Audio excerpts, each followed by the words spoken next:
Merci beaucoup, cher ami, de ces gentilles paroles de présentation. Je salue Madame la directrice.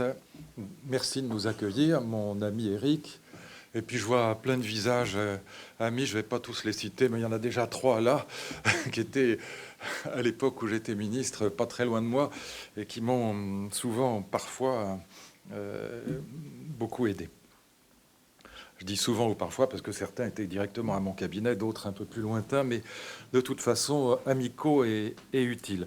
Quelques réflexions que je voudrais vous proposer ce soir sur ce que j'appellerais les 2 âges de l'humanisme. Je suis moins pessimiste que vous, cher ami. Je pense que l'idéalisation du temps passé, comme disait mon vieil ami Gerfagnon, Laudator temporis acti. Il avait écrit un livre qui portait ce titre, Éloge des temps révolus. Il traduisait « C'était mieux avant ». Je ne dirais pas que c'est forcément à tous égards mieux aujourd'hui, mais à bien des égards, l'idéalisation de la Troisième République est absurde. Il faut sortir de cette absurdité qui consiste à idéaliser le passé pour noircir le présent. La Troisième République, quels que soient les critères que vous preniez, que ce soit le niveau de vie, que ce soit l'espérance de vie, que ce soit la criminalité, que ce soit les guerres, que ce soit la scolarisation des enfants, que ce soit la scolarisation des filles, que ce soit le droit de vote des femmes, mais quel que soit le critère, c'est très en dessous de la période que nous vivons aujourd'hui. L'idéalisation de la Troisième République est une pure absurdité. La répression des journées de la Commune de Paris, la fameuse semaine sanglante, fait 20 000 morts dans Paris, ce qui, rapporté à la population de l'époque, est une véritable abomination. La Première Guerre mondiale, qui va clore la Troisième République, fait quand même 28 millions de morts dans le monde. La deuxième fera 57 millions de morts. La criminalité est 10 à 15 fois supérieure à ce qu'elle est aujourd'hui. La première jeune fille à passer le bac, c'est en 1861. Donc toute cette idéalisation, encore une fois, est absurde à tous égards. Quel que soit le critère retenu, je mets au défi quiconque de trouver un seul critère sur lequel la Troisième République est supérieure à la Cinquième. Quant au nombre de bacheliers, par exemple, très intéressant, jamais jusqu'en 1920, je dis bien jamais jusqu'en 1920, le bac est créé en 1808, comme vous le savez, jusqu'en 1920, jamais en France le nombre de bacheliers dépasse 10 000. Il est plus de 500 000 aujourd'hui. Alors évidemment, le niveau moyen n'est pas le même. Hein, je connais l'objection, c'est pour la courbe de Gauss, le niveau moyen n'est certainement pas le même que dans la Troisième République. Mais si vous prenez les 50 000 meilleurs d'aujourd'hui, je prétends qu'ils sont bien meilleurs que les 10 000 des années 1880 ou 1920. Et quand, évidemment, s'agissant des jeunes filles, c'est totalement incontestable pour la bonne et simple raison qu'elles ne recevront un enseignement identique à celui des garçons qu'en 1920, et encore pas tout à fait. Quand j'étais au lycée, le cours de ce qu'on appelait les travaux manuels, c'était encore la cuisine et la couture pour les jeunes filles. Donc tout ça, encore une fois, mes amis, Finkielkraut, Régis Debray, Natacha Polonité, tout ça, la Troisième République, c'était tellement mieux. Et on cite Pagnol et on pense au premier homme de Camus. Mais encore une fois, tout ça est une pure absurdité, quel que soit le critère retenu. Et je vous donne simplement ce dernier critère, l'espérance de vie. L'espérance de vie des Français. En 1863, quand Victor Hugo publie Les Misérables, l'espérance de vie en France est de 37 ans. Je vous donne hommes et femmes confondus, à l'époque, ce n'est pas très différent. Elle est en 1900, très exactement, de 45 ans. En 1951, je prends la date de ma naissance, elle est de 63 ans. Je ne parlerai pas devant vous ce soir. Je serais mort déjà depuis 2 ans. Et aujourd'hui, elle est de 82 ans.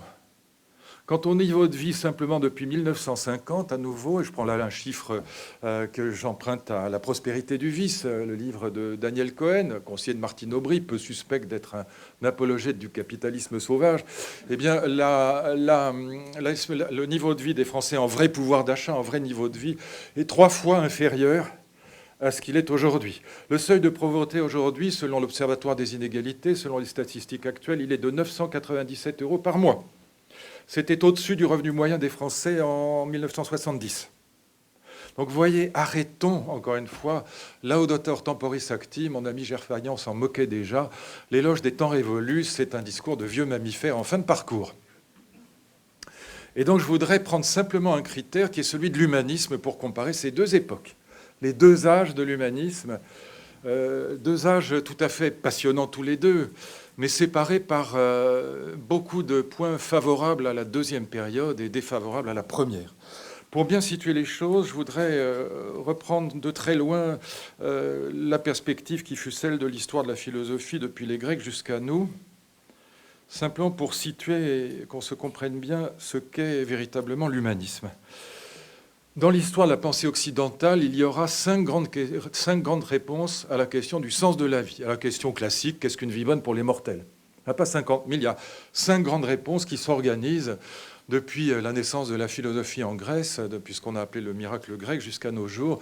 Il y a 5 grandes réponses. Après ça, il y a évidemment à l'intérieur de ces 5 grandes réponses, il y a des divergences et des débats philosophiques. Mais globalement, il y a 5 grandes époques. Et 5 grandes réponses à la question « Qu'est-ce qu'une vie bonne pour les mortels ?» La première grande réponse, c'est la mise en harmonie de soi avec l'harmonie du monde. C'est la réponse d'Ulysse. Ulysse ne fait rien d'autre dans toute cette trajectoire, 10 ans de guerre atroce et puis 10 ans de voyage abominable. Il ne fait rien d'autre que d'essayer à tout prix de se remettre en harmonie avec son lieu naturel dans le cosmos, qui est à Ithaque, et dans les bras de sa femme Pénélope, et avec son petit garçon Télémaque. Télémakos, celui qui combat de loin, ce qui veut dire simplement qu'il a un arc et des flèches. Et donc, mise en harmonie de soi avec l'harmonie du monde, c'est ce que répéteront après Homère, Platon, Aristote, évidemment les stoïciens. La vie bonne, c'est la vie en harmonie avec l'ordre cosmique. Trouver sa place dans le monde, les Grecs pensaient que l'univers tout entier est à l'image de ce que voit un biologiste quand il ouvre le ventre d'une souris, d'un lapin ou d'une grenouille. C'est un ordre parfaitement bien organisé. Chaque organe est merveilleusement bien fait, mais chaque organe a sa place à l'intérieur de l'organisme global. Eh bien, nous étions, pour les Grecs, comme des organes dans un organisme global qu'ils appelaient le cosmos, et nous trouvions la vie bonne lorsque nous nous étions ajustés comme un petit fragment de puzzle à ce grand puzzle qu'est le cosmos, comme Ulysse à Ithaque. Et là, on pouvait enfin vivre au présent, ne plus être dans la nostalgie du passé ou dans l'espérance d'un avenir meilleur, mais habiter le présent, carpe diem, ce qui était l'idéal grec par excellence. Mettre en harmonie son existence avec l'harmonie du monde. Deuxième réponse, mettre son existence en harmonie avec l'harmonie des commandements divins. C'est toute la période chrétienne qui va évidemment dominer l'Europe pendant 15 siècles. Et puis, troisième grande réponse, c'est celle de l'humanisme naissant. Ça apparaît déjà avec Pic de la Mirandole dans un livre magnifique, plutôt un petit essai, un discours en vérité, un discours écrit, le discours de la dignité humaine, on est en 1485, et l'idée apparaît déjà que la vie bonne, et ça va être le fondement de l'humanisme, ça n'est pas la mise en harmonie de soi avec le cosmos, avec un ordre cosmique qui est transcendant par rapport aux humains, qui est extérieur et supérieur à nous. Nous ne l'avons pas créé, cet ordre cosmique. La Théogonie d'Hésiode raconte comment Zeus l'a instauré dans la guerre contre les titans, je laisse ça de côté. Mais l'idée n'est pas non plus de mettre son existence en harmonie avec les commandements divins, bien que ça ne soit pas exclu par l'humanisme. L'humanisme n'est pas anti-chrétien ou anti-religieux. Il permet évidemment cette possibilité. Mais la vie bonne, c'est la mise en harmonie de soi avec les autres. La petite phrase qui a l'air de rien, qui est le fondement du libéralisme démocratique moderne, « Ma liberté doit s'arrêter là où commence celle d'autrui », signifie exactement cela. Je dois m'auto-limiter aux conditions de mon accord avec les autres, ou être limité par eux si je n'arrive pas à m'auto-limiter. J'ai une petite maison à Port-Grimaud, c'est une toute petite maison à Port-Grimaud, 98 mètres carrés, les murs sont comme des feuilles de papier à cigarette, on entend les voisins ronfler quand ils ont trop bu, tout ça est un peu délicat, mais on sait très bien que si on embête les autres et qu'on fait trop de barbecue avec les sardines le soir et qu'on les enfume, ou qu'on a des enfants qui font trop de bruit, ou qu'on met la musique trop fort, ils vont éventuellement en faire autant et que la vie sera infernale pour tout le monde. Auto-limitation réciproque des libertés. Mise en harmonie de soi avec l'harmonie du monde. Et dans cette perspective du premier humanisme, on justifie sa vie au sens théologique du terme, on la rend juste. Quand en plus de mettre sa petite existence d'individu en harmonie avec celle des autres, on apporte sa contribution à l'histoire humaine. Dans l'école de mon enfance, j'avais un instituteur communiste qui s'appelait Maurice Quétier, qui est mort cette année, qui était devenu sénateur après. Le sénateur Maurice Quétier, un excellentissime instituteur, et qui nous parlait toujours avec des accents, des tremblements dans la voix, des tremblements d'émotion dans la voix, des savants et bâtisseurs. Apporter sa contribution à l'édifice du progrès humain, Telle était la justification suprême d'une existence individuelle. Et lorsqu'on y arrivait, on gravait votre nom dans la pierre, l'équivalent de l'immortalité des chrétiens, l'immortalité des laïcs dans les religions de salut terrestre, c'était la pierre. C'était le Panthéon au maximum, le monument aux morts, l'inscription dans les lycées sur le marbre avec des lettres dorées. Mais quoi qu'il en soit, c'était l'équivalent des religions traditionnelles, c'était la religion de salut terrestre. Mais de toute façon, le salut avait toujours, même pour un athée, le salut avait toujours un rapport avec l'immortalité, avec l'éternité. On gravait le nom dans quelque chose qui ne s'efface pas, savants et bâtisseurs. Mettre sa vie en harmonie avec celle des autres et apporter sa petite pierre à l'édifice du progrès. Et cette petite pierre, on pouvait l'apporter de manière grandiose quand on était un grand savant, quand on était un grand écrivain, un grand artiste, un grand politique, mais on pouvait aussi le faire en tant que mère ou père de famille, en apportant ses enfants à la nation, comme on disait. Et puis vous avez une quatrième époque qui commence avec ce qu'on va appeler la déconstruction, avec ce que Paul Ricoeur appelait les philosophes du soupçon, Marx, Nietzsche et Freud. Et là, on voit apparaître une toute autre idée, une toute autre réponse à la question « Qu'est-ce qu'une vie bonne pour les mortels ?» Ce n'est plus la mise en harmonie de soi avec l'ordre cosmique, comme chez Ulysse. Ça n'est plus la mise en harmonie de soi avec les commandements divins, comme pour n'importe quel croyant, et en quelque sens qu'on l'entende. Ça n'est même plus la mise en harmonie de soi avec le reste de l'humanité. Ma liberté doit s'arrêter là où commence celle d'autrui. C'est la mise en harmonie de soi avec soi-même, éthique de l'authenticité. Et que vous regardiez chez Marx, chez Nietzsche ou chez Freud, et je pourrais vous montrer ça très en détail si on avait le temps, le maître mot, c'est la lutte contre l'aliénation, be yourself, soyez vous-même. Chez Freud, c'est le plus évident, le plus facile, parce que chez Marx aussi, c'est très clair, la propriété privée et l'exploitation de l'homme par l'homme, c'est l'aliénation. Supprimer la propriété privée, construire une société sans classe et sans exploitation, construire une société autogérée, c'est le seul et unique moyen, aux yeux de Marx, de se retrouver soi-même, de se réconcilier avec soi-même. Authenticité, harmonie avec soi. Chez Freud, vous le savez, c'est le plus évident et le plus facile. Eh bien, qu'est-ce que c'est que la maladie? Qu'est-ce que c'est que la névrose ou la psychose? Eh bien, ça vient toujours d'une déchirure interne, d'un conflit entre le ça et le surmoi que le moi n'arrive pas à régler, entre les désirs, la libido d'un côté et puis la censure morale de l'autre. Et quand cette déchirure apparaît, l'angoisse et les symptômes névrotiques ou psychotiques apparaissent et la cure a pour finalité de vous réconcilier avec vous-même. Même chose chez Nietzsche quand il parle du grand style. Le grand style, c'est la réunion en soi, chez Nietzsche, de toutes les forces actives et les forces réactives. Si vous avez vu la finale de Roland-Garros, le grand style, c'est exactement le revers d'un champion au tennis. Chaque moment est une intégrale au sens mathématique du terme, des points infinitésimaux qui sont reliés entre eux sans aucune espèce de déchirure, avec une harmonie parfaite, de telle sorte que le geste est à la fois le plus élégant et le plus puissant. C'est ce qu'il appelle la volonté de puissance ou le grand style. La réconciliation, là aussi, avec soi. La déchirure. Pour Nietzsche, le modèle de la déchirure, c'est le romantique, c'est Chopin. C'est le type qui meurt à 40 ans en crachant ses poumons sur son piano parce qu'il est déchiré et parce qu'il est toujours malheureux, malade et palichon et finit par mourir. Non, la réconciliation avec soi, eh bien, c'est ce que Nietzsche croyait voir ou voyait dans l'art classique et notamment dans l'art classique grec. Et le symbole en était la sérénité des visages des statues grecques. Pas déchiré, réconcilié avec soi, et par conséquent dans la sérénité et l'élégance, comme le geste d'un champion ou comme l'archet d'un violoniste. Eh bien, c'est la quatrième réponse, la mise en harmonie de soi avec soi, éthique de l'authenticité, be yourself, encore une fois, que ce soit chez Marx, chez Nietzsche ou chez Freud. Et psychologie positive, pareil aujourd'hui, ça n'est qu'un appendice, à mon avis d'ailleurs particulièrement médiocre, mais chacun, si ça peut aider les gens à vivre quand même, tant mieux pour eux. Et puis cinquième grande réponse, eh bien, c'est ce que j'ai appelé la révolution de l'amour, et nous y sommes en plein, j'y viendrai tout à l'heure. C'est la mise en harmonie de soi avec ce que nous aimons. Et c'est plus dur encore que de mettre en place la démocratie et la Respublica. Le premier humanisme, il est à la fois droit de l'homiste, si je puis dire, républicain et scientifique, c'est les Lumières. C'est la Déclaration des droits de l'homme, c'est la Respublica, c'est les Lumières, c'est la révolution scientifique. C'est magnifique, le premier humanisme, bien sûr. Mais ça n'est pas un humanisme de l'amour.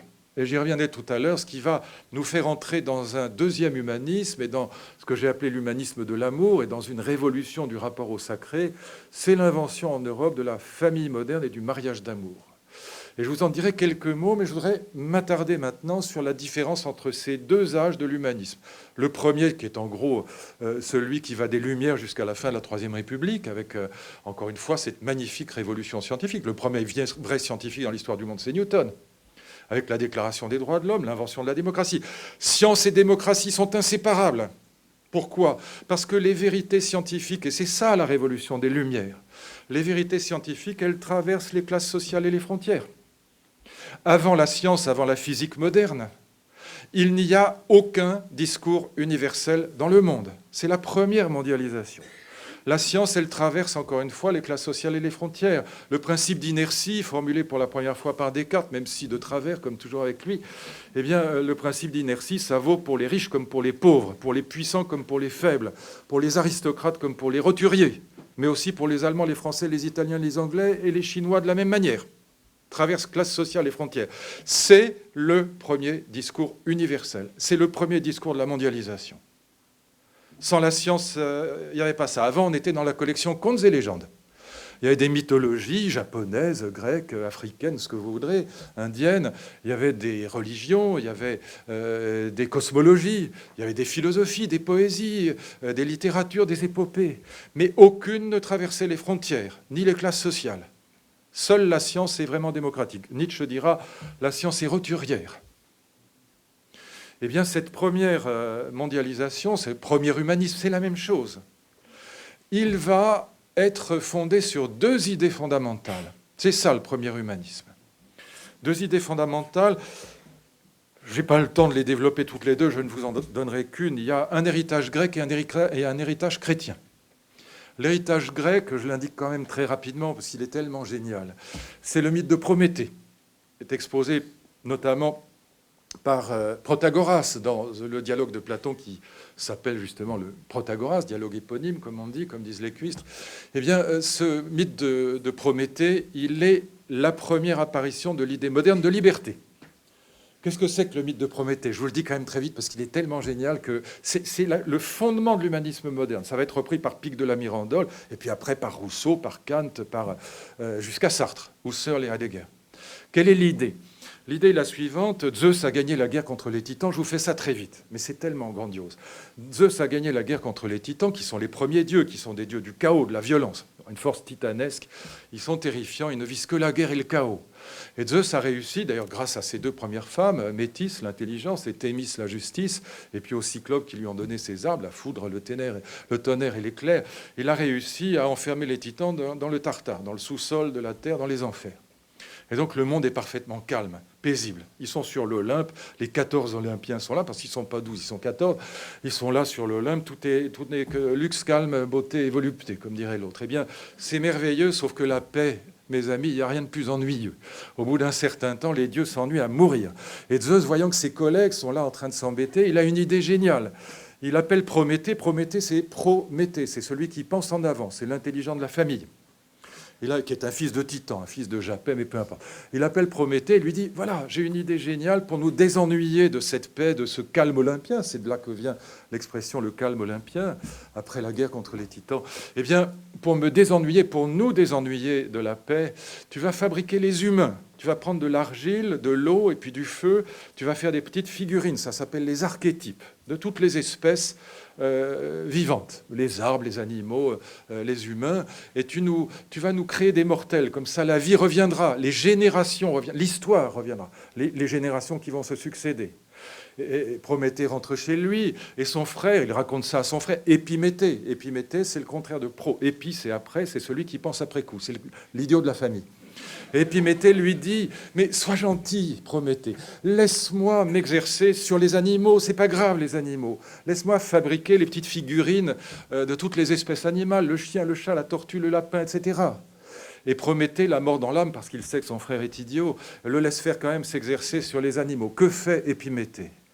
Eh bien, il fabrique en effet des archétypes de chaque espèce, le chien, le chat, l'abeille, l'ours, tout ce que vous voudrez. Et puis, il distribue les dons naturel à chaque espèce. Par exemple, la tortue, qui, comme chacun sait, ne va pas très vite, on lui met une carapace pour la protéger du renard. Les espèces qui habitent dans les régions froides, comme l'ours blanc, on lui met une belle fourrure. Les petits oiseaux, pour qu'ils échappent aux chats, on leur donne des ailes. Les poissons, comme ils sont dans l'eau, on leur donne des nageoires, etc. Et donc chaque espèce animale a à la fois un archétype et des dons naturels très particuliers et une place dans l'univers. Gardez bien les trois en tête. Archétype, donc le modèle de l'espèce, avec un certain nombre de propriétés. Par exemple, l'abeille, elle est faite pour fabriquer du miel. Le chat, il court après les souris. Depuis toujours, il court de la même manière. Et puis notre président aussi, mais enfin, encore une autre affaire, mais il n'y a pas que les chats, mais il est programmé pour ça, il ne peut pas faire autrement. Et puis il a une place dans le monde, chaque animal, les poissons sont dans l'eau, les oiseaux sont dans l'air, il y en a qui sont dans les régions froides, et puis d'autres dans des régions chaudes, etc. Donc n'oubliez pas, archétype, don et place. Et quand Épiméthée a fini par équilibrer ce système, c'est un écosystème parfait, chacun est équilibré par rapport aux autres. Il appelle son frère, Prométhée, viens examiner le travail, et il est consterné. Pourquoi il est consterné? Plus d'archétypes pour les humains, plus de dons pour les humains, plus rien. Ils n'ont pas d'ailes, nous n'avons pas d'ailes, pas de griffes, pas de carapace, pas de fourrure. On est tout nu, on est incapable de vivre sans ses parents pendant, quoi, 25 ans, et puis aujourd'hui, et donc on est obligé de tout inventer. Et voyez l'idée qui se renverse, et vous retrouvez ça dans le discours de Pic de la Mirandole, qui reprend mot pour mot le mythe platonicien, le mythe de Prométhée. C'est précisément parce que l'homme n'est rien qu'il peut devenir tout. C'est ça sa liberté. Il va être obligé d'inventer sa vie. Il n'a pas de griffes, il va fabriquer des armes. Il ne sait pas nager, il va fabriquer des bateaux. Il ne sait pas voler, il va fabriquer des avions. Le mythe d'Icare. Il est déjà là. Il n'a pas de vêtements, de fourrure, il fabriquera des vêtements. Il n'a pas de carapace, il fabriquera des maisons. C'est parce que nous ne sommes rien que nous sommes libres. L'abeille, elle ne peut rien faire d'autre dans sa vie que fabriquer du miel. Elle est programmée par ses dons naturels. Nous ne sommes programmés par rien. Nous sommes la seule espèce qui n'est programmée par rien et qui, par conséquent, parce qu'elle n'est rien, peut devenir tout. Cette idée-là sera au fondement de l'humanisme moderne, et c'est pourquoi vous la retrouverez mot pour mot chez Picot, chez Rousseau, chez Kant, et encore une fois jusqu'à Sartre. L'être et le néant, c'est ça que ça veut dire. Le fameux livre de Sartre, l'être, c'est ceux qui sont ce qu'ils sont, l'abeille, elle est ce qu'elle est, elle a ses dons, son archétype, elle ne peut pas en sortir, elle est programmée, comme par un logiciel. Et le néant, c'est nous ne sommes rien au départ, et nous pouvons devenir tout. Ça, c'est la liberté moderne c'est le libre arbitre qui va être à l'origine de l'humanisme. Puis la deuxième idée, elle est chrétienne. La deuxième idée grandiose, c'est l'évangile de Matthieu, un petit peu Luc aussi, c'est la parabole des talents. La parabole des talents, c'est le premier texte anti-aristocratique. C'est anti-platonicien, anti-aristotélicien, bien qu'écrit en grec, totalement conscient. Je vous rappelle la parabole des talents très rapidement. Je pense que dans cette salle, ce n'est pas la peine que je la rappelle longuement, mais je vous en dis la signification, qui n'est pas évidente. J'ai discuté beaucoup avec mon ami le cardinal Ravasi, le ministre de la Culture du Pape, qui était d'ailleurs ministre de la Culture de Benoît. On a écrit un livre ensemble avec beaucoup d'amis prêtres sur l'interprétation de la parabole des talents. Et la mienne est la bonne. En toute modestie, évidemment. Non, je rigole de temps en temps. Et donc, que dit la parabole des talents? Vous vous souvenez que c'est un maître qui part pour un long voyage et il donne 5 talentas, qui sont des pièces d'argent qui valaient quelque chose comme, je ne sais pas, 10 000 euros d'aujourd'hui. C'était très cher.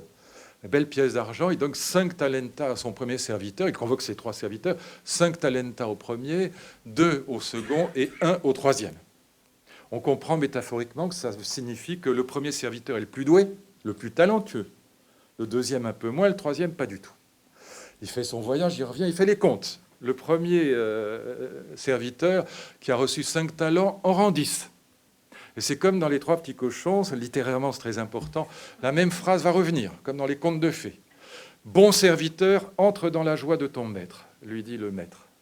Le deuxième serviteur a eu 2 talents, il en rend 4, même proportion. Bon serviteur, entre dans la joie de ton maître. Même félicitations. Et le troisième, il a reçu ce talent unique, il l'a enterré parce qu'il a eu peur. Il a manqué de foi, cum fides, il n'a pas eu la confiance, la foi. Et donc le maître le voue aux gémonies, le serviteur lui dit « Je sais que tu es un maître dur et méchant, par conséquent j'ai eu peur de toi, j'ai enterré mon talent, je te le rends intact. » Et le maître le voue aux gémonies et le chasse de son palais, probablement le voue à la mort en vérité. Eh bien, que signifie la parabole des talents? C'est la première parabole humaniste et démocratique. Elle signifie que la dignité morale d'un être humain ne dépend pas des talents qu'il a reçus au départ, de sa génétique, on dirait aujourd'hui, mais de ce qu'il en fait. Un trisomique 21 a la même dignité morale qu'Einstein ou Newton. Et du reste, si vous assassinez un trisomique 21, vous serez puni de la même manière par les tribunaux. On n'a pas le droit. Et la dignité morale ne dépend pas de ce qu'on a reçu au départ, comme dans le monde aristocratique. Le monde aristocratique valorise les talents, les bien-nés, les aristotes. Non, la dignité morale dépend du travail sur soi et sur le monde, de ce qu'on fait des talents qu'on a reçus. Eh bien, cette parabole des talents, elle va sacraliser le travail. C'est la raison pour laquelle, dans l'histoire du Moyen-Âge, parmi les couches supérieures de la société, les lettrés, ceux qui lisent le grec et le latin, les copistes par exemple, les moines copistes, eh bien, parmi les couches lettrées, les moines, chers amis, vont être les seuls à avoir l'obligation de travailler de leurs mains. L'aristocrate, pendant des siècles, se définit comme celui qui ne travaille pas. C'est ça l'aristocrate, il ne travaille pas. Il a des gens pour ça, il a des serfs, des domestiques, des esclaves.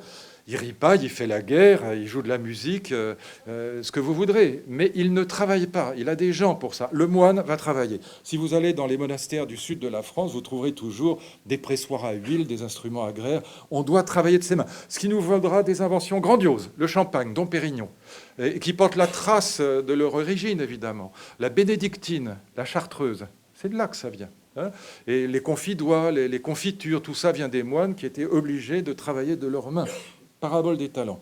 Ça donnera évidemment dans l'école de la République, dont Camillo et Pépone sont très proches, dans l'école de la République, et Marcel Pagnol, l'instituteur et le curé sont les mêmes, moralement évidemment, ils s'adorent. Eh bien, ça donnera très simplement la formule canonique de nos professeurs, peut mieux faire. On avait offert à nos professeurs un tampon en 68 pour qu'ils puissent remplir plus élégamment et plus rapidement le bulletin scolaire. Peut mieux faire, qui est une formule extrêmement profonde, parce que ça signifie que le hussard de la République, tout athée qu'il soit, ou peut-être parce qu'il l'est, eh bien, il préfère un élève, comme dans la parabole de Matthieu, il préfère un élève peu doué mais méritant et travailleur, bon point et bonnet d'âne, plutôt qu'un élève qui, comme on dit, a des facilités mais ne fout rien. Ça, c'est le pire. Eh bien, l'aristocrate qui ne travaille pas, le hussard de la République ne l'aime guère. Mais le petit malheureux qui n'est pas très doué, mais qui bosse, là, il apprécie beaucoup, il a les bons points.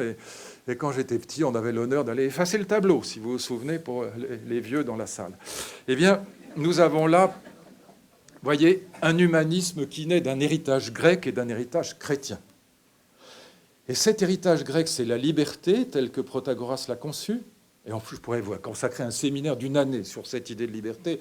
Donc, pardonnez-moi d'être extrêmement schématique et rapide. Et l'héritage chrétien, c'est l'héritage de l'égalité, c'est-à-dire l'égale dignité des êtres humains. Bien sûr, le christianisme adopte l'idée grecque de la liberté, cette idée qui est non grecque en vérité, elle est sophistique, c'est Protagoras, c'est une exception parmi les Grecs en vérité. Mais peu importe, elle vient quand même du monde grec. Eh bien, les chrétiens reprendront bien sûr l'idée de libre arbitre, mais ils y ajouteront l'idée de liberté. Et Tocqueville, dans La démocratie en Amérique, il est le premier, à ma connaissance, à comprendre, en tout cas à l'exprimer clairement, l'idée que le monde démocratique et républicain, il est directement sorti du christianisme, il n'est qu'une sécularisation du christianisme. L'école de la République, l'école de Jules Ferry, n'est qu'une sécularisation du christianisme. Au fond, l'idée de liberté, l'idée d'égalité reste, simplement on ne les réfère pas à Dieu. Et Tocqueville le comprend très bien, il dit « l'égalité des individus devant Dieu est devenue l'égalité des individus devant la loi ». Déclaration des droits de l'homme, les hommes laissent lire égaux. Je vous lis le texte parce qu'il est incroyable, de clarté, d'intelligence, de profondeur. C'est bien pour un Tocqueville de comprendre la continuité entre l'Ancien Régime et la Révolution, alors que tout le monde à l'époque voit un gouffre, un abîme absolu, surtout que sa famille est massacrée évidemment par les septembriseurs en 93, 92, et évidemment 93 bien sûr avec la terreur. C'est nous, écrit Tocqueville, les Européens, qui avons donné un sens déterminé et pratique à cette idée chrétienne que tous les hommes naissent égaux et qui l'avons appliquée aux faits de ce monde. C'est sécularisation, c'est ça que ça veut dire. Nous l'avons appliquée aux faits de ce monde, c'est-à-dire pas dans le ciel, mais ici-bas. C'est nous qui, en détruisant dans tout le monde le principe des castes, des classes, en retrouvant, comme on l'a dit, les titres du genre humain qui étaient perdus, c'est nous qui, en répandant dans tout l'univers la notion de l'égalité des hommes devant la loi, comme le christianisme avait créé l'idée de l'égalité de tous les hommes devant Dieu. C'est nous, dis-je, qui sommes les véritables auteurs de l'abolition de l'esclavage. Égalité entre les humains, donc égalité devant la loi, déclaration des droits de l'homme, comme il y avait chez les chrétiens l'égalité devant Dieu. La déclaration des droits de l'homme n'est qu'une sécularisation de l'idée chrétienne, de la parabole des talents très directement. égale dignité des êtres humains, quels que soient les talents. L'argument sera repris par Kant dans les fondements de la métaphysique des mœurs, de manière tout à fait simple et géniale, comme toujours chez lui. Il explique que les talents naturels sont neutres moralement. Qu'est-ce qui prouve que les talents naturels, contrairement à ce que pensait le monde aristocratique, les talents naturels sont neutres moralement? C'est que tous les talents naturels, chers amis, c'est la première page des fondements de la métaphysique des mœurs, grand texte républicain s'il en est, eh bien tous les talents naturels, sans aucune exception, peuvent être mis indifféremment au service du bien comme au service du mal. Vous pouvez utiliser votre force physique, votre intelligence, votre beauté pour nuire à autrui, aussi bien et même probablement, hélas, plus facilement que pour rendre service. Par conséquent, ce qui compte, dit Kant, c'est la volonté. C'est-à-dire c'est ce qu'on fait de ce qu'on a, comme dans la parabole des talents, et non pas les dons eux-mêmes. Encore une fois, un trisomique 21 vaut Einstein sur le plan moral. D'ailleurs, ce que nous démontrera le nazisme, c'est qu'on peut être le pays le plus cultivé du monde et le plus barbare du monde, qu'on peut être, comme Heidegger, je le tiens pour le plus grand philosophe du XXe siècle, et un des pires salauds que le XXe siècle ait connu. Du reste, nos intellectuels seront quasi invariablement, à part l'exception bien connue de Raymond Aron, soit staliniens, maoïstes jusqu'à une date très récente, soit avant la guerre engagés dans le nazisme et la collaboration. Les meilleurs, évidemment. Alors, cet humanisme magnifique, cet humanisme de la révolution scientifique, cet humanisme de la naissance de l'école, eh bien, mes amis, ce premier humanisme, indépendamment des autres critères que j'évoquais tout à l'heure, la criminalité, les guerres, la violence, l'espérance de vie, le niveau de vie, tout ça est très, très, très médiocre. Mais indépendamment de ça, ne prenons qu'un seul critère qui est relevant pour une histoire de l'humanisme. Eh bien, ce qui est très étonnant, c'est que aussitôt la Déclaration des droits de l'homme est dictée, aussitôt ces magnifiques principes rendus publics, ils vont être suspendus d'urgence. Par quoi? Par la colonisation. À droite, chez Tocqueville, par la référence à la gloire de la nation, de la France. Personne ne lit ça, mais faites-le. Lisez les textes de Tocqueville, 1848, notamment sur la colonisation, à la gloire du général Bugeaud, et notamment ce texte incroyable qui s'appelle « Comment il convient de faire la guerre aux Arabes ». Inimaginable texte où il explique qu'il faut faire brûler les récoltes au bon moment pour organiser la famine à l'hiver, qu'il faut massacrer les vieillards, qu'il faut séparer les femmes et les enfants. Extraordinaire, alors que Tocqueville est un type par ailleurs admirable. C'est la démocratie en Amérique, l'Ancien Régime et la Révolution sont des textes absolument magnifiques. C'est un immense démocrate, un très grand républicain, un homme subtil, intelligent, et tout sauf un salaud. Mais la gloire de la France passe avant. Tout, et donc justifie la colonisation. Je vous lis le texte de Bugeaud que cite Tocqueville lui-même à l'Assemblée constituante en 1948, et qu'il l'approuve, évidemment. Je vous lirai le texte de Tocqueville après. C'est peu de traverser les montagnes et de battre une ou deux fois les montagnards. Il parle de la guerre d'Algérie, évidemment, enfin de la colonisation de l'Algérie. Pour les réduire, il faut attaquer leurs intérêts. On ne peut y parvenir en passant comme un trait. Il faut s'apesantir sur le territoire de chaque tribu. Il faut s'arranger de manière à avoir assez de vivres pour y rester le temps nécessaire pour détruire les villages, couper les arbres fruitiers, brûler ou arracher les récoltes, vider les silos, fouiller les ravins, les roches et les grottes pour y saisir les femmes, les enfants, les vieillards, les troupeaux et le mobilier. Et ce n'est qu'ainsi que l'on peut faire capituler ces fiers montagnards. Aujourd'hui, crime de guerre, crime contre l'humanité. Et Tocqueville, à la Constituante de 1948, et je vous en cite un bout, mais c'est à jet continu. Hein. Aujourd'hui, les Zemmour et autres, ils sont là à dire « Ah oui, ces gens qui sont chez nous ». Mais enfin, il faut quand même rappeler qu'on est allé les chercher. Bon. Et donc, Tocqueville à l'Assemblée, je continue, après avoir cité ce texte, « J'ai souvent entendu en France des hommes que je respecte, mais que je n'approuve point. Trouver mauvais qu'on brûlât les moissons, qu'on vidât les silos, et enfin qu'on s'emparât des hommes sans armes, des femmes et des enfants. » Ben oui, en effet, c'est pas très bien, mais bon, ce sont là, suivant moi, des nécessités fâcheuses, mais auxquelles tout peuple qui voudra faire la guerre aux Arabes sera obligé de se soumettre. Et ça, c'est Tocqueville, mes amis. Hein, c'est pas le blaireau du coin.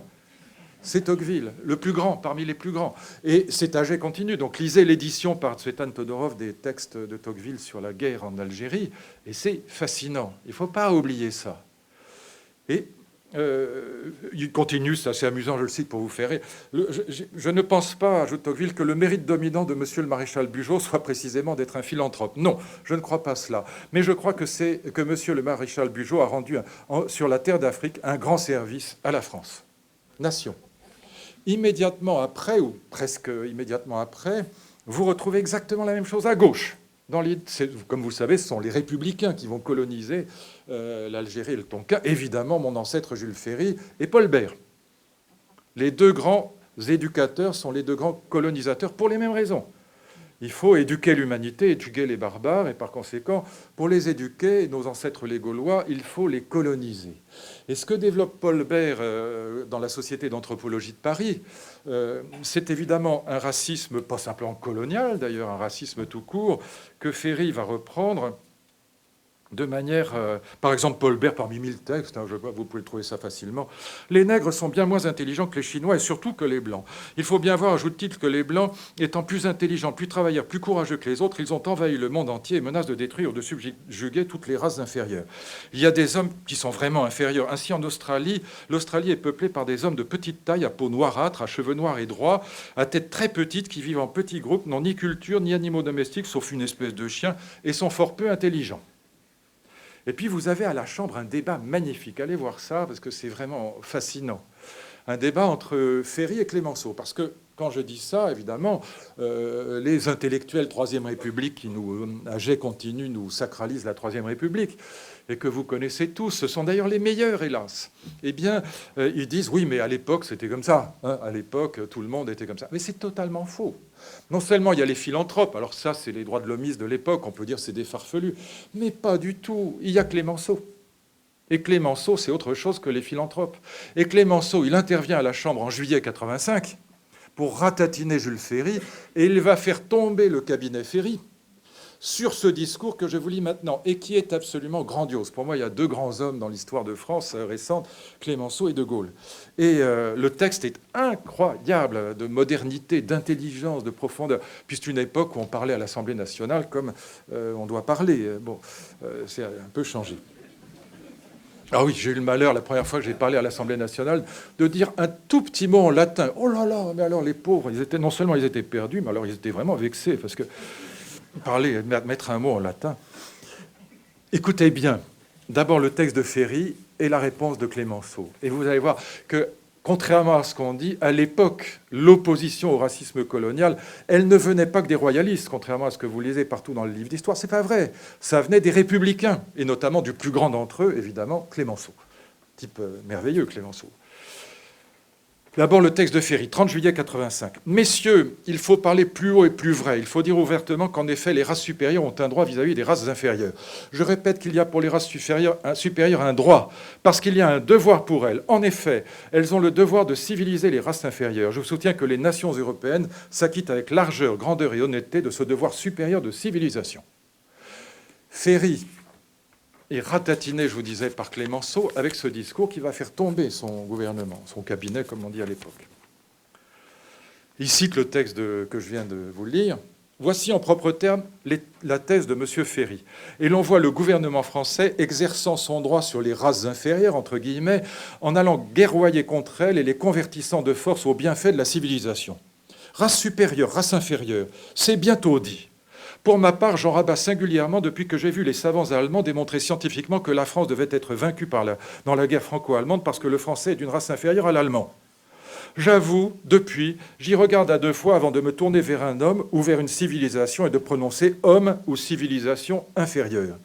Regardez l'histoire de la conquête de ces peuples que vous dites barbares, et vous y verrez la violence, tous les crimes déchaînés, l'oppression, le sang coulant à flot, le faible opprimé, tyrannisé par le vainqueur. Voilà l'histoire de votre civilisation. Combien de crimes atroces, effroyables, ont été commis au nom de la justice et de la civilisation. Et c'est un pareil système que vous essayez de justifier dans la patrie des droits de l'homme. Hein, vous voyez à quel point ça pourrait être dit aujourd'hui. C'est Et je continue.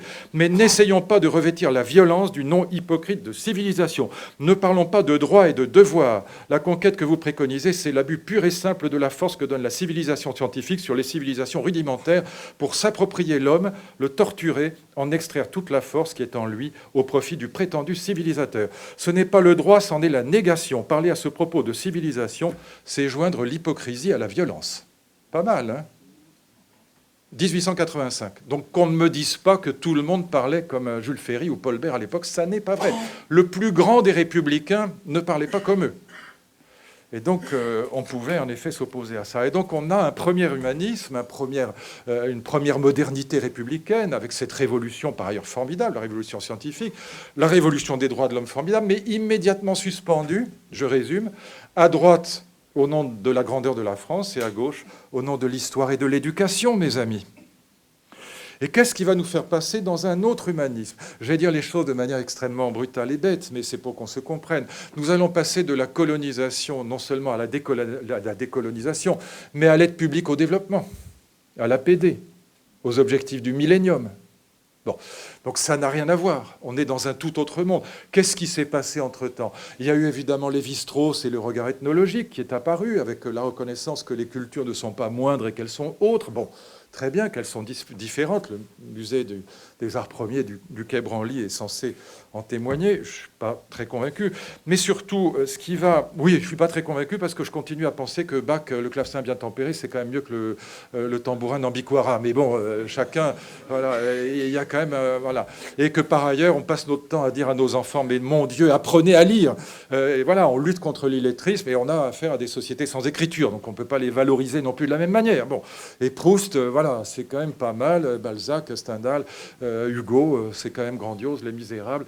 Voilà, tout ça suppose qu'on sache lire et écrire. Bon, donc pas entièrement convaincu. Mais enfin, ce moment lévi-straussien aura quand même des vertus, c'est de faire réfléchir l'Européen à sa colonisation et de la mettre en cause. Et de passer en effet de la colonisation à l'aide publique au développement, par exemple.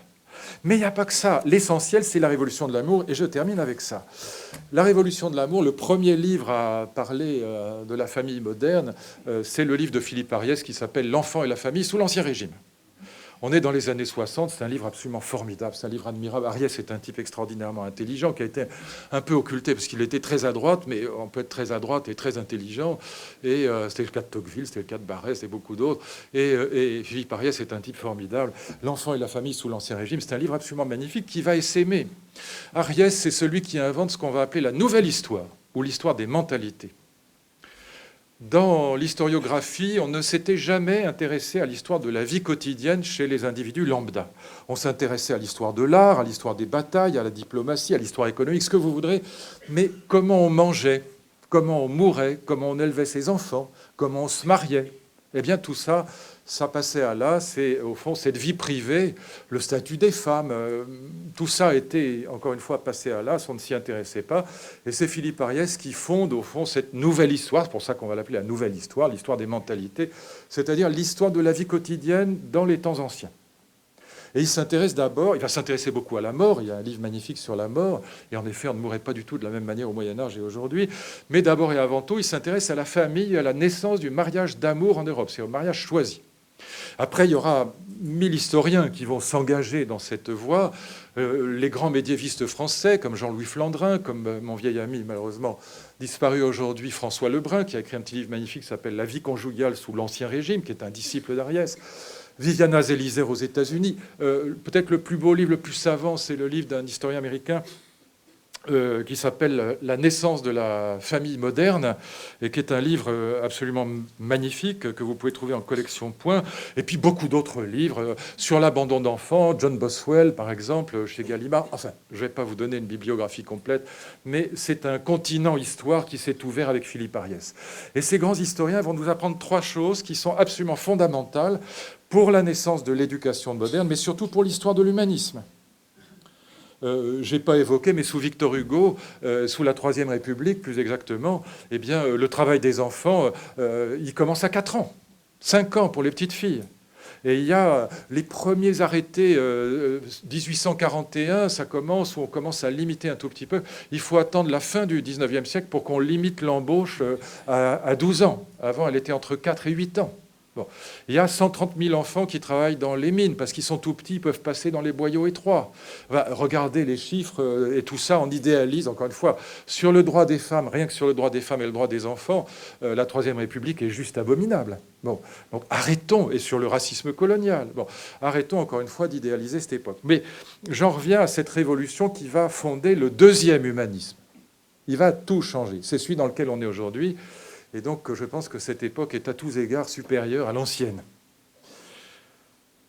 Les grands historiens nous apprennent 3 choses sur la naissance de la famille moderne et du mariage d'amour. C'est la même chose.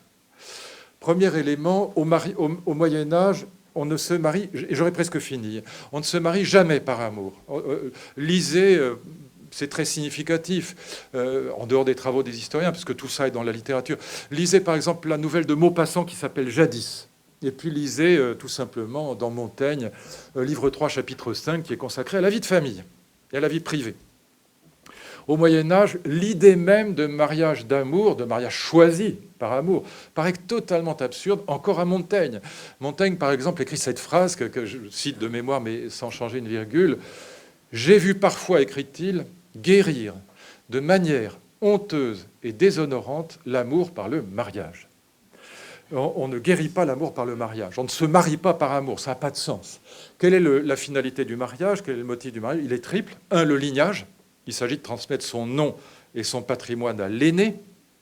Évidemment, l'économie et la biologie. Il n'y a pas de salariat. On n'est pas dans le monde ouvrier. Par conséquent, on fait vivre la ferme avec la famille élargie, les enfants, les neveux, les oncles, les tantes, quelques journaliers qui passent. Mais l'essentiel, c'est la famille élargie. Il faut donc fabriquer des bras, biologie, économie, pour faire vivre la ferme. Et lignage oblige, on s'intéresse au premier, au deuxième, il faut une roue de secours, le troisième enfant est une catastrophe. Et le préservatif en peau de mouton, ce n'est pas l'idéal absolu pour personne, ni pour les hommes, ni pour les femmes. Et on est là dans quelque chose qui est très significatif, c'est qu'on ne se marie jamais par amour. Et l'idée même de mariage d'amour est absurde. Vous verrez pourquoi tout à l'heure. Je vais aller très vite, mais c'est quand même très significatif. Montaigne pense déjà, et il a raison, que fonder le mariage et la famille sur la passion amoureuse, c'est fonder le mariage sur du sable. Ça ne dure pas, c'est fragile, c'est variable. Qui dans la salle peut dire le contraire? Nous le savons tous, c'est le problème du couple moderne. On fonde évidemment la famille sur l'amour-passion, mais on sait très bien que ça ne dure pas, et que dans le meilleur des cas, ça se transforme en amitié amoureuse. Mais 60% de nos mariages d'amour aujourd'hui se terminent avant 7 ans par un divorce, dans toutes les grandes villes occidentales. Même problème. Donc on comprend très bien pourquoi Montaigne dit ça. Et il ajoute cette phrase incroyable, et il dit, il s'adresse aux hommes, je résume en substance, « Messieurs, n'épousez jamais la femme que vous aimez. » C'est une catastrophe. Épousez la femme qu'on aime, dit-il, et je ne change évidemment pas une syllabe, épousez la femme qu'on aime, dit-il, c'est chier dans le panier avant de se le mettre sur la tête. Et Ève Ruggieri me racontait une anecdote que j'adore et qui dit tout sur le mariage ancien. C'est un aristocrate, elle me jure que l'anecdote est vraie, c'est un aristocrate qui part, on est au Moyen-Âge, pour un long voyage, il n'y a pas le téléphone. Il part pour un long voyage, il rentre au bout de 2-3 mois à l'improviste, il ne faut jamais faire ça.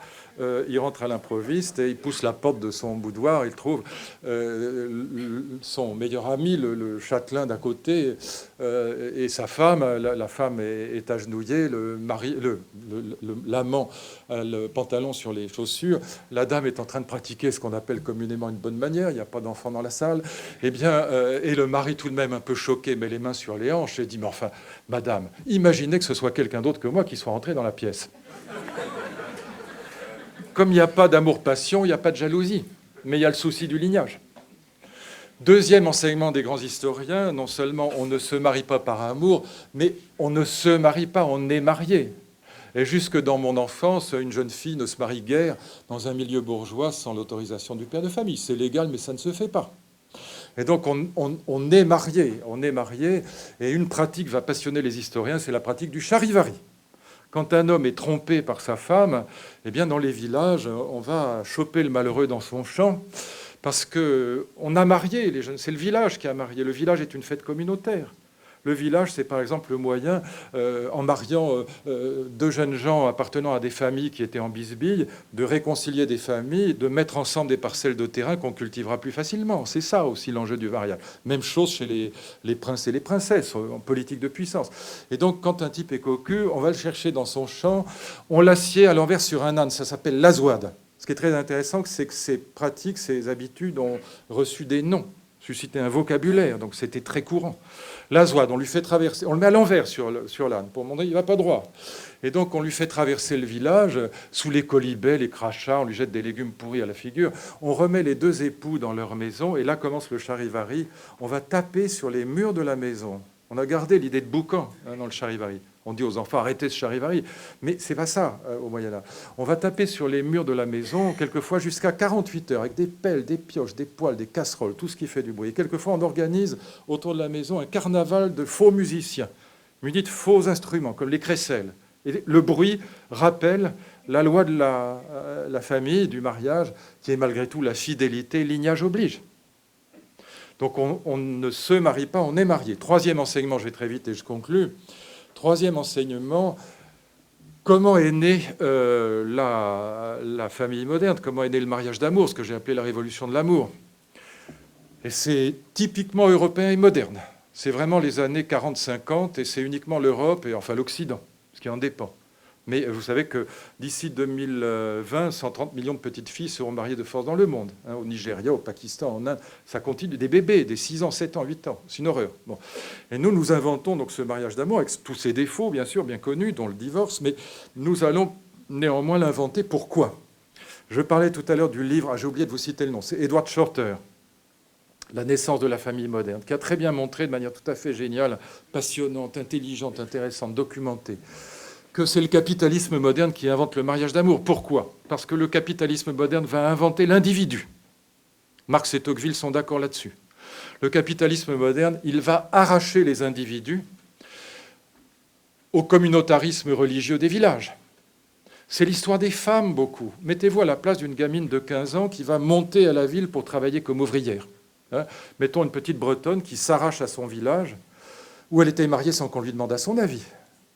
Elle s'arrache à son village, elle monte à la ville de Nantes, elle va travailler, je ne sais pas, dans une usine où on fabrique des boîtes de sardines.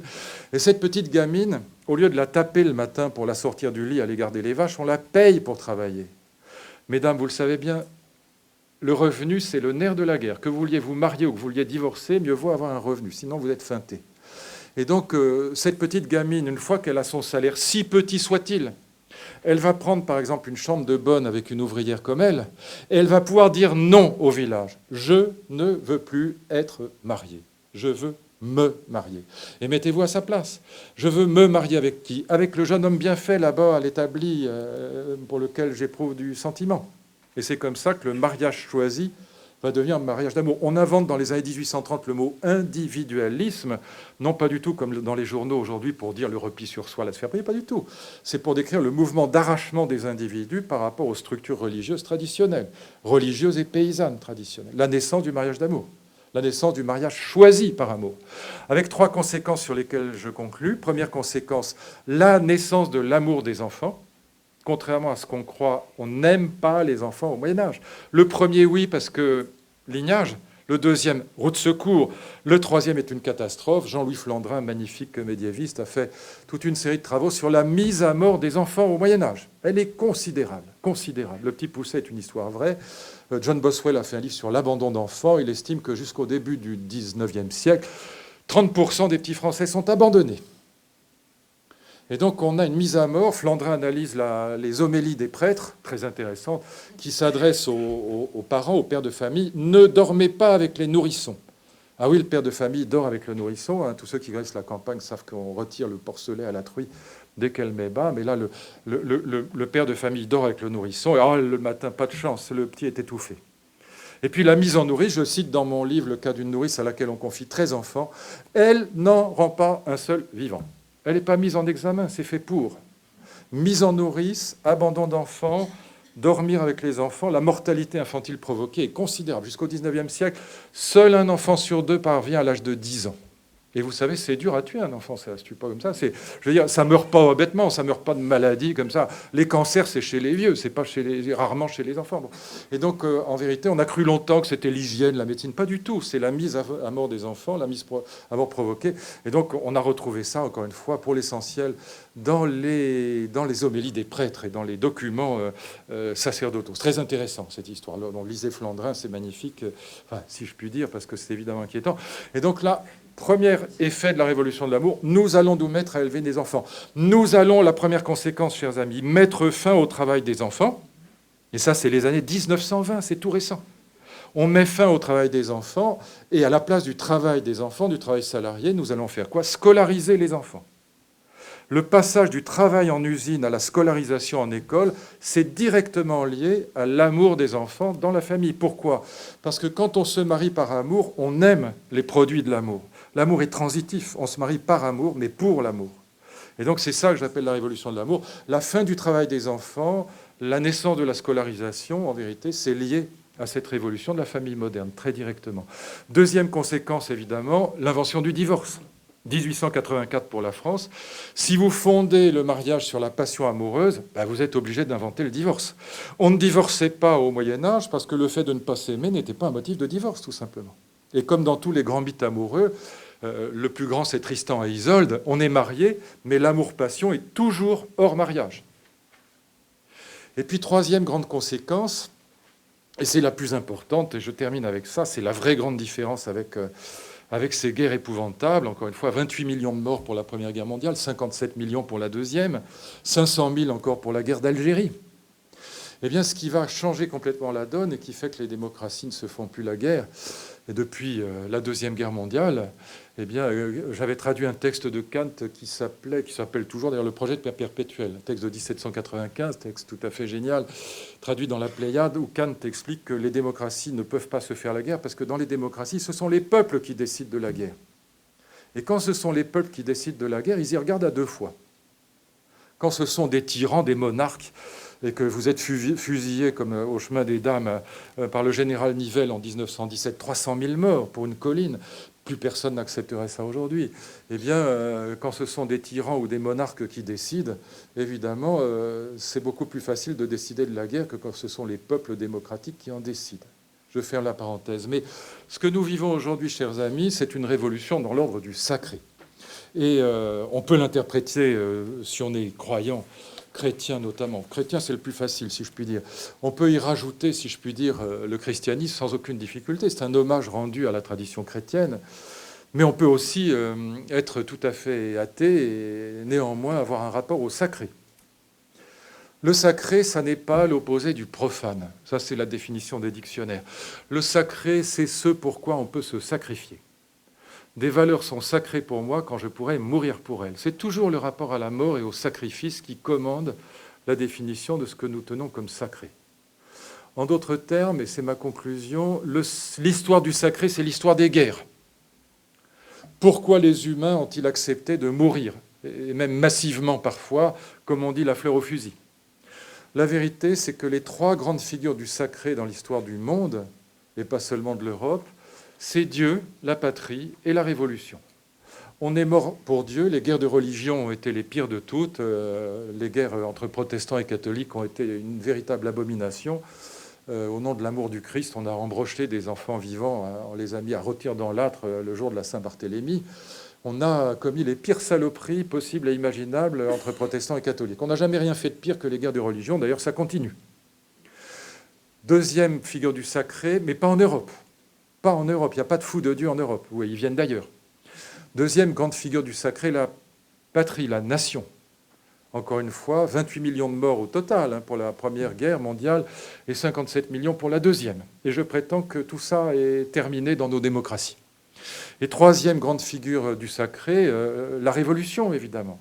La Révolution, le communisme fait 120 millions de morts. 70 millions rien qu'en Chine. Tous nos intellectuels de l'époque les plus grandioses, les Foucault, les Glucksmann, etc., sont à la gauche prolétarienne. Sartre lui-même sur son tonneau, voilà, ou compagnons de route comme BHL.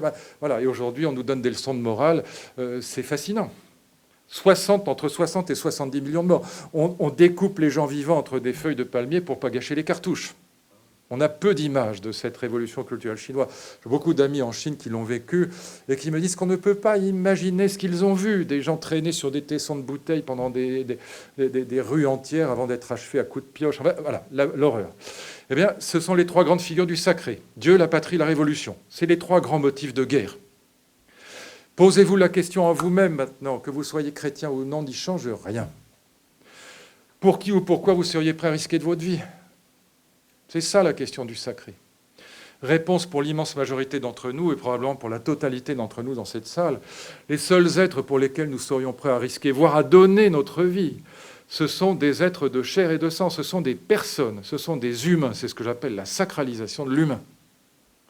Évidemment, d'abord et avant tout, les personnes qui sont sacralisées par l'amour. Nos amis, nos femmes, nos maris, nos amants, nos maîtresses, nos enfants, qui vous voudrez, nos parents, nos frères, nos sœurs, les proches. Mais du proche au prochain, pas repli sur la sphère privée, c'est l'inverse. La naissance de l'humanitaire moderne, Henri Dunant, lisez le discours de Solferino, c'est un livre absolument formidable, magnifique. Ça se lit en une heure. 1859, cette bataille incroyable, 40 000 types qui restent sur le carreau. C'est une merveille, là, le livre d'Henri Dunant. Et donc, au contraire, le sentiment d'amour dans la famille va susciter la sympathos, le souffrir avec les autres, la sympathie pour autrui. Et la naissance de l'humanitaire moderne est directement liée à la révolution de la famille moderne.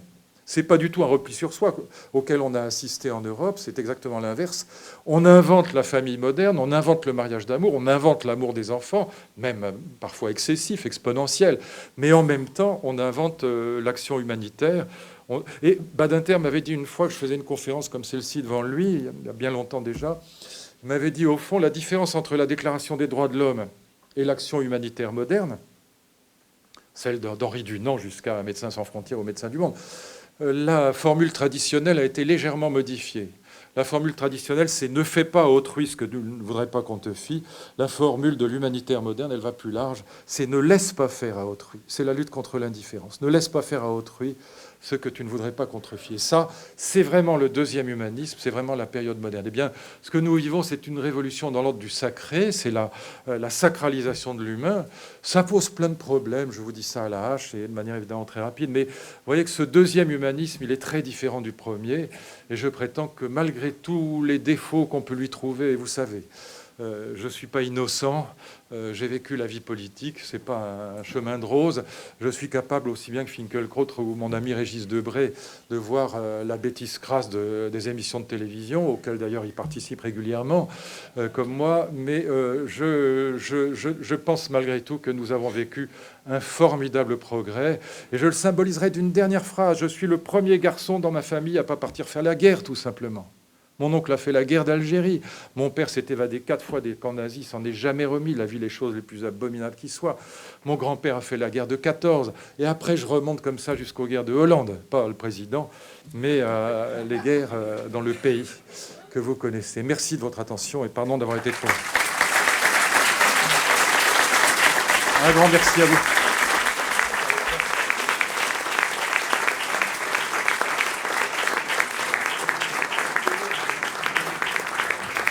La parole est à vous.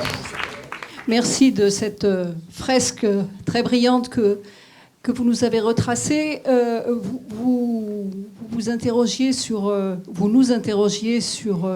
la manière dont les propos racistes qui étaient tenus par des républicains il n'y a pas si longtemps n'ont plus droit de citer. Est-ce que vous le rapprocheriez comme un effet de l'abomination du nazisme qui a poussé le racisme, on peut dire, jusqu'à l'extrême? Et puis une deuxième question, du coup, après la Deuxième Guerre mondiale, il y a eu la montée des Nations Unies, d'une forme d'universalisme, qui aujourd'hui à nouveau est battue en brèche. Dans votre exposé, vous parliez quand même de l'Occident et du reste du monde. On voit bien par rapport à la finitude de la planète que c'est pas exactement comme ça. Donc est-ce que vous voyez un humanisme universel dans toutes les contradictions qu'on connaît? Merci. Non, c'est moi qui vous remercie. Deux très belles questions.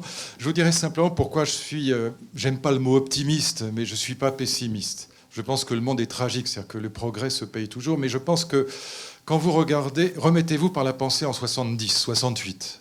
Quand j'ouvre les yeux sur le monde, en 68, j'ai 17 ans, je commence à regarder un peu ce qui se passe autour. Qu'est-ce que je vois? Je vois l'Amérique latine, c'est le Chili de Pinochet, c'est Videla, c'est l'abomination de la désolation. Je vois la révolution culturelle chinoise et ses suites, c'est 70 millions de morts. Je regarde l'Union soviétique et les pays de l'Est, je vais faire mes études en Allemagne, je vais à Berlin-Est, c'est épouvantable. Épouvantable, c'est l'atrocité absolue. Je regarde au cœur même de l'Europe. Franco est encore vivant. Mon père a fait la guerre d'Espagne avec Malraux. Il a montré l'escadrille d'Espagne, les avions. Nous ne pouvons pas aller en Espagne parce que nous sommes encore les ferries sur la liste noire. La révolution des œillets n'est pas faite au Portugal et le régime des colonels grecs, c'est à peu près aube dorée. C'est un régime néo-nazi. Et donc aujourd'hui, tout a tourné à l'avantage des valeurs européennes. Nous avons gagné partout dans le monde. La démocratie, plus ou moins bien, s'est installée partout dans le monde, sauf l'islamisme radical, sauf Daesh. Daesh, Al-Qaïda, Boko Haram et les autres. Et donc c'est le seul môle de résistance. Mais partout, le progrès a été absolument considérable. Je fais le tour du monde X fois par an, je voyage partout. Même en Chine, vous vous baladez dans la rue sans être fliqué, vous allez dîner dans un restaurant, vous allez à l'hôtel. Je ne dis pas que c'est un pays libre, mais par rapport à la révolution culturelle chinoise, c'est un véritable paradis en comparaison. Les pays de l'Est, pareil, on peut ne pas aimer Poutine, mais enfin, il est élu démocratiquement. Bon. Et donc, tout a tourné à l'avantage des valeurs européennes. Donc oui, je pense qu'il y a... j'ai toujours été d'accord avec Fukuyama, que j'ai rencontré plusieurs fois à New York, sur la question de la fin de l'histoire, qu'on a tourné en dérision sans comprendre ce qu'il voulait dire. En vérité, il disait quelque chose de très profond et qui était juste à mes yeux, c'est qu'on ne peut pas... On peut revenir en arrière, mais une fois qu'on a goûté à la démocratie, on a compris que la démocratie... Et c'est le cas de l'Europe, évidemment, c'est le seul régime politique où l'humanité advient elle-même, où elle est en quelque sorte en harmonie avec elle-même. Il n'y en a pas d'autres. Alors on peut avoir des régressions.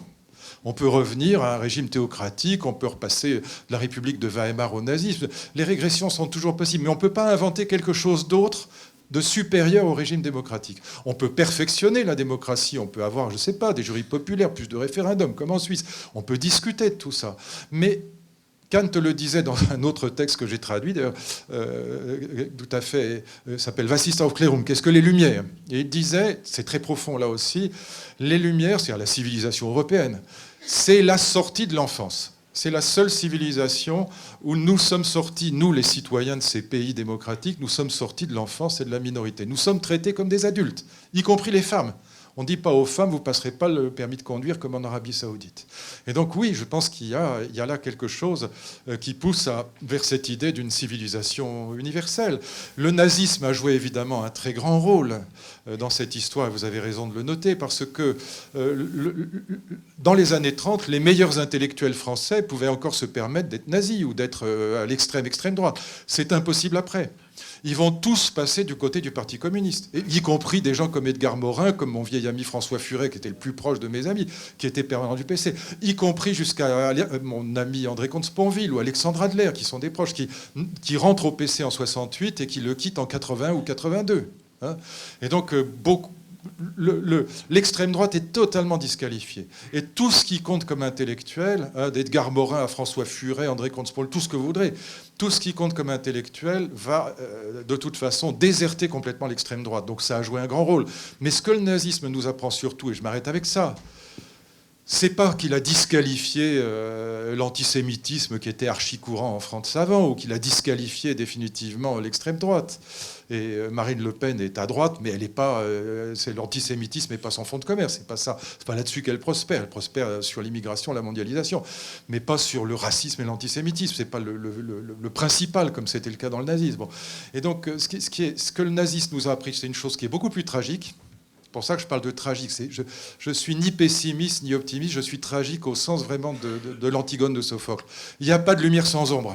Qu'est-ce que nous a appris le nazisme? Et le fils nous apprend la même chose, le fils en Algérie et Ben Laden aujourd'hui.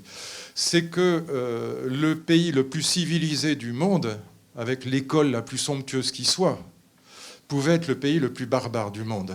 Et c'est ça qui entame notre optimisme des Lumières. On prête à Victor Hugo ce qu'il n'a jamais prononcé d'ailleurs, la phrase célèbre selon laquelle ouvrir une école, c'est fermer une prison. On n'a jamais retrouvé la phrase nulle part. Mais enfin, l'idée y est, en tout cas. Dans les grands discours de Victor Hugo à la Chambre, l'idée y est en permanence, âgé continu. Mais il n'a jamais prononcé cette phrase, apparemment. Et donc, en tout cas, ce qui est certain, c'est que ce que nous montre le nazisme et l'islamisme fanatique, c'est que c'est pas vrai. Et qu'on peut être formidablement cultivé et le pire des salauds. Et Ben Laden avait un doctorat d'une université américaine. Heidegger était l'homme le plus cultivé, le plus intelligent du monde, si je puis dire, à son époque. Ça ne l'a pas empêché d'être parfaitement hitlérien et antisémite. Et donc, j'ai rencontré en Algérie en 84 les leaders du FIS. Ali Belhadj, Madani, c'était des gens charmants, extrêmement cultivés. La plupart des leaders du FIS étaient des médecins, des pharmaciens, des scientifiques, des avocats, mais ça ne les empêchait pas d'être dans ce fanatisme islamiste terrifiant. Donc ce que le nazisme nous a appris, c'est qu'encore une fois, oui, c'est bien de lutter pour la culture, mais que la culture n'empêche pas la barbarie, ce qui est très désorientant. Je vous propose une dernière question. J'ai 2 livres de chevet qui se rapportent sans doute au premier humanisme, puisque c'est l'Odyssée, et les 1001 nuits, qui sont un livre aussi très humaniste, puisque le héros est le commerçant, c'est-à-dire celui qui, justement, converse avec l'autre. J'ai lu Ariès il y a longtemps, parce que je suis né juste un an après vous, et donc je voudrais savoir ce que vous conseillez comme livre de chevet sur justement ce nouvel humanisme. On prend les 3 questions. Merci. Ma question, j'ai trouvé au moins un critère par rapport à la Troisième République, et vous l'avez évoqué subrepticement, c'est la qualité, tout du moins oratoire, des politiques lors de la Troisième République. Alors évidemment, je me rapporte à l'époque d'aujourd'hui, je me demande si les discours politiques d'aujourd'hui traduisent un manque de connaissance du français et de sa syntaxe, ou alors tout simplement un manque de compétences. Je vous ai écouté avec beaucoup de plaisir, et je trouve qu'il y a un homme d'État qui illustre, à mon sens, assez bien ce que vous avez dit, aussi bien sur le passage à la démocratie que sur l'humanisme du respect de l'autre. C'est Nelson Mandela, et je voulais savoir ce que vous en pensez. Enfin, une dernière. Oui, bonjour. Je vous ai écouté dernièrement sur votre dernier ouvrage. On est dans un monde qui change énormément. Vous parlez d'un deuxième humanisme. Est-ce que vous anticipez éventuellement un troisième humanisme ? Un très grand merci à vous pour ces questions qui sont vraiment... C'est dommage qu'on n'ait pas un peu plus de temps, mais parce que c'est vraiment... Ça tape exactement où il faut. Alors, sur le conseil bibliographique, je suis désolé, mais je ne peux pas vous dire autre chose que vous conseiller un des livres que j'ai écrit, parce que j'ai écrit un livre qui s'appelle La Révolution de l'amour. Alors, j'y suis pour rien, c'est pas de ma faute, mais je peux pas vous dire autre chose. Voilà, je peux pas vous demander de lire un livre qui dirait le contraire. En plus, c'est le seul vraiment sur les conséquences philosophiques de ce que Ariès et Flandrin, et d'ailleurs je les cite à G continu, nous ont appris sur cette révolution sociétale, comment dire aujourd'hui, de la famille moderne. Donc voilà, alors il y a d'autres livres, il y a un livre qui s'appelle Le Deuxième Humanisme, mais c'est encore pire parce que c'est un livre qui est écrit sur moi, donc je peux pas... Bon, mon narcissisme et ma nécrologie se rejoignent. Non, mais franchement, c'est de très loin le meilleur livre que j'ai écrit, et c'est un livre qui a la vertu de raconter cette histoire. Même si vous êtes en total désaccord avec ce que je dis, vous apprendrez beaucoup de choses parce que j'ai résumé, au fond, et j'ai rapporté ce que disent les historiens. Ce qui est fascinant quand on écrit des livres, ce qui est le plus agréable, c'est que ça nous oblige à lire d'autres livres. Voilà, j'ai lu 300 ou 400 bouquins pour écrire celui-là. Sur la syntaxe de nos politiques, je suis hélas intégralement d'accord avec vous. C'est peut-être le seul critère sur lequel, en effet, ce qui se passe à l'Assemblée nationale, d'autant de Victor Hugo et de Clémenceau et de Jules Ferry, qui est par ailleurs un grand homme, était tout à fait incomparable avec ce qui se passe aujourd'hui. Quand j'entends mes amis Sarkozy ou Fillon être absolument incapables d'accorder le participe passé avec l'auxiliaire avoir, ils n'ont toujours pas compris que c'est quand le complément d'objet est placé avant qu'il faut... Ça me sidère, voilà, et ça me désole. Voilà, et je trouve ça terrifiant. Pourquoi maintenant ? Je vais vous dire, ce qui est plus grave encore que la syntaxe, encore que l'accord du participe, pour moi, c'est la décision que j'ai prise. Parce qu'ils se mettent en avant, hein, le bonhomme se met en avant. Alors c'est lui, c'est masculin, la décision que j'ai prise. Non, pour moi, c'est comme une fausse note dans la première ballade de Chopin. C'est inaudible. Bon, même, je voulais leur dire, la décision que j'ai prise. Voilà, sinon je suis très mal. Et donc, mais là, je parle comme un vieux mammifère. Soyons sérieux.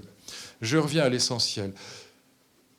Nous avons eu dans la Ve République des hommes politiques qui étaient très cultivés. Qu'on aime ou qu'on n'aime pas le général ou Mitterrand, c'était des gens extrêmement cultivés et qui parlaient un français sans faute.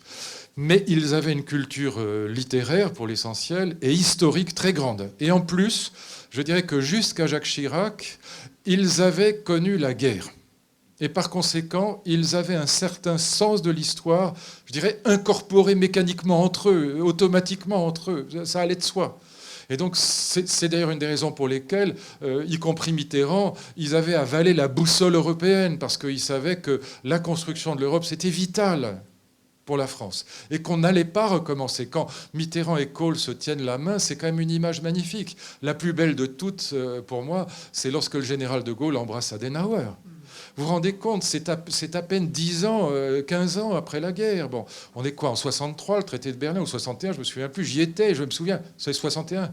Donc ce traité, oui, on l'appelle de Berlin, je fais mes études en Allemagne, pardon, mais... Et donc voilà, c'est quand même incroyable. Imaginez les Palestiniens et les Israéliens, ou Daesh avec les chrétiens s'embrassant. Enfin, ces gens qui ont fait la guerre eux-mêmes et qui sont... Voilà, la mort de Rabin a été la pire catastrophe qui soit, parce qu'il aurait été capable de ça, mais avec Arafat. Mais c'est vraiment magnifique, quand on en avait les larmes aux yeux. Et quand j'étais gamin à cette époque-là, on trouvait encore partout dans la forêt de Fontainebleau des crosses de fusil, des casques troués, des plats d'obus. Et voir ces deux chefs d'État qui s'embrassent, c'était bouleversant. Bon. Et donc, ce personnel politique, si je puis dire, jusqu'à Jacques Chirac, avait connu la guerre. Ils avaient le sens de l'histoire. Aujourd'hui, si vous prenez ceux que j'appelais méchamment les nains de jardin, ils ont comme culture, si vous regardez de près, la com, Ségué-Lapillon, la sociologie électorale de Sciences Po, c'est ce qu'il y a de plus bas dans l'histoire de l'humanité culturelle. Je suis agrégé de sciences politiques, je sais de quoi je parle, j'ai pas fait que la grecque de philo. Et troisième point, le foot. Hollande ne manquera aucun match de foot, grandiose. Il ferait mieux d'aller travailler. Voyez, et de lire un bouquin, et de comprendre ce que c'est que la troisième révolution industrielle, de comprendre ce que c'est que l'économie collaborative, l'ubérisation du monde, comprendre ce que c'est que la technomédecine, ce que c'est que le CRISPR-Cas9, comment le séquençage du génome se pratique aujourd'hui. Toutes ces révolutions, ce que c'est que les nanotechnologies qui vont complètement bouleverser le monde de l'industrie et le monde de la médecine. Au lieu de ça, on a des types qui vont voir le foot. Bon. Et ça prétend diriger la France. Et voyez le résultat. Eh bien, c'est ça qui ne va pas. Quand vous avez comme seule culture la com, la sociologie électorale et le foot, vous ne pouvez pas avoir une vision du monde. Vous pouvez être très intelligent. Nous avons des hommes politiques qui sont extrêmement intelligents.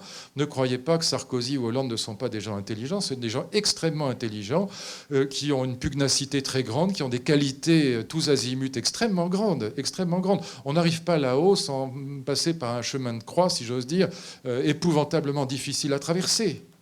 Ils ont des très grandes qualités, ces gens-là, y compris d'humour, de relations sociales, de charme, de tout ce que vous voudrez. Mais ils n'ont aucune culture historique, ni littéraire, ni scientifique, ni économique. Eh bien, pour diriger le pays, ce n'est pas très rassurant. Voilà. Et je vous dis ça sans aucune méchanceté. S'ils étaient là, je le dirais de la même manière. Et puis, dernier point, c'était Mandela.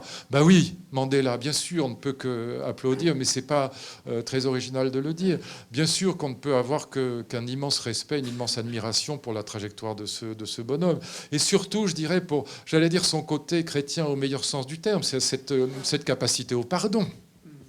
Moi, c'est ça qui me fascine le plus. Comment vaincre la haine quand on a passé 30 ans dans une prison pour des motifs de pur racisme ? Comment dépasser la haine ? Comment être capable... Alors là, oui, l'évangile de Jean. Comment être capable de pardon et de cette humanité, de cette ouverture d'esprit à des gens qui vous ont fait subir la pire torture qu'on puisse subir. Vous imaginez ce que c'est que passer des dizaines d'années dans une prison simplement parce qu'on n'a pas la tête qu'il faut ? Non, voilà, donc on ne peut avoir qu'une immense admiration. Il fait évidemment partie pour moi des grands hommes, mais surtout par ce message de pardon. Voilà, je trouve ça, moi qui ne suis pas chrétien, je trouve ça absolument admirable et même bouleversant, pour dire les choses franchement, parce que je ne m'en sens pas capable. Et vous savez, on n'admire jamais que ce dont on n'est pas capable. Ce qu'on admire, c'est ce qui est plus grand que vous, ce qui est supérieur et extérieur à vous. J'en parlais ce matin sur Radio Classique, ça me venait comme ça à l'esprit. L'admiration est liée à l'enthousiasme. Et l'étymologie du mot enthousiasme est magnifique. Entheos, entheos, être en Dieu. On ne peut admirer que ce qui est, encore une fois, grandiose, plus grand que vous. extérieur et supérieur à vous. Et donc, voilà, cette admiration, elle va évidemment à quelqu'un comme Mandela, parce que je pense que peu d'êtres humains, et en tout cas pas moi, seraient capables d'une telle faculté de pardon. Voilà, ça c'est grandiose, et ça a été un message pour le monde entier, par-delà même la critique évidente du racisme. Merci à vous, chers amis.